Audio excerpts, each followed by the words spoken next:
Ngisacela ubingelela ngoMangothobani sangoma isipulwa ngezinye isipulwa ngamathamba. Phathwe khubalo sandla sensimbi usigqubo sentambo ehleze ebomvu zamadoda. Dilajolo bathathu umanzi olwandle umanzi ababayo. Yebo-ke bengicela ukuveza na amabhodlela amabili. Yalibo leli ngapha eceleni. Leli.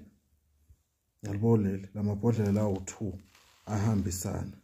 Lamabhodlela ke amabhodlelane uma unesilwane noma kini makunezilwane na amabhodlela. Kini makunezilwane noma mathola uthi kini ukhona umthakathi ofikayo ebusuku noma zikhona izikhova ezifikayo ebusuku noma kufika amakade noma kufikani lokhu kokuthakatha. Thatha ke lamabhodlela amabili ngizobe sengikutshela ukuthi asebenzise kanjani. Noma makunomuntu ogangayo ofikayo kini njalo makufike yena izinto zenu azihambi kahle chitheke ishebo kini izinto zenu ziyaphambana. Thola nala amabhodlela amabili. La ngikhuluma ngabantu abathakathwayo, abantu abavalwayo, abantu emakhaya okugijima izinto phezulu kwezindlu. Ngikhuluma nabo njengamanje. Ngithi nawo amabhodlela mawufuna lezo lwane zihambe, mawufuna lelo kati noma leyo nto leyo uyithole phandle ekseni. Thola nawo amabhodlela ngizokutshela ukuthi asebenze kanjani. Omabili ahamba omabili. Uyangifonela na WhatsApp uyangithola inamba zami ikhona la kwamanye amavideo ami uyayibona inamba zami uyangifonela uyangibuza.